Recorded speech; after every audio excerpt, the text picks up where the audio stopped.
Hey taxpayers, it's Tiffany Gonzalez CPA here, founder and CEO of Accounting to Scale. We're back with a tax news update about potential tax bills that are being talked about in Washington.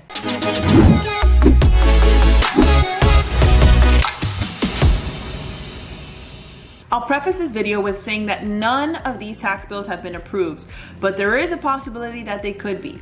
So if you're the type of person that really wants to stay in the know and likes to plan ahead, then this video is for you. The first bill is a bipartisan bill in the House. That basically means that both Republicans and Democrats agree on this bill so far. This bill, like many bills, is aimed to drive up revenue for the government. And it intends to do that by limiting the amount of money you can contribute to a traditional 401k. The proposed bill would require that catch-up contributions, these are contributions made by those 50 and older, no longer be allowed to go into a pre-tax traditional 401k and instead automatically be forced to go into a Roth 401k. The idea behind this bill is to take away some of the upfront tax savings for these older workers. It would force these older workers to have to pay tax on that money now. While this could hurt the older worker in the short term, it could actually benefit them in the long term. The older worker would have more taxes now, but save taxes in the future. And the opposite effect is true for the government. It would benefit the government right now because the older worker is going to pay more in taxes, but it would hurt the government in the long run since they wouldn't be able to tax the withdrawal. Another provision in this bill would allow participants to get their employer matching contributed to a Roth version of their 401k instead of the basic traditional version of the 401k. You see, right now, when your employer makes a matching contribution, it automatically goes into a traditional 401k, even if you're contributing to a Roth 401k.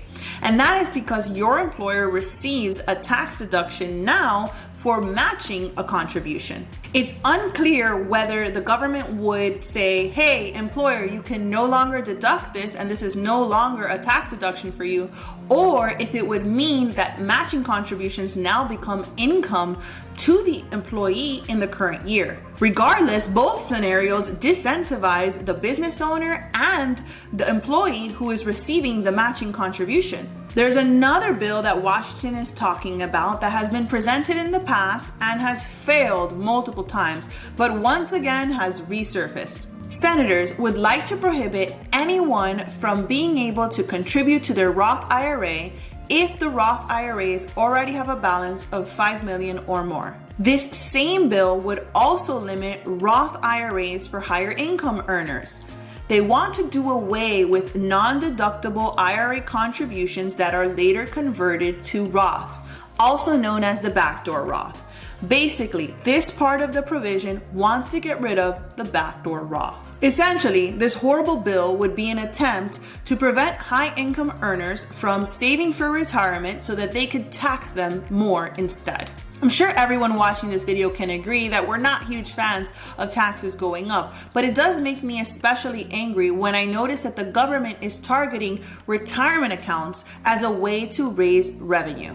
Now, once again, I want to reiterate that none of these bills have made it through the House or the Senate, but they are definitely something you want to be paying attention to, and they are something we are carefully watching here at Accounting to Scale. Like I always say, save often and early for retirement, and hit the like button and subscribe to our YouTube channel.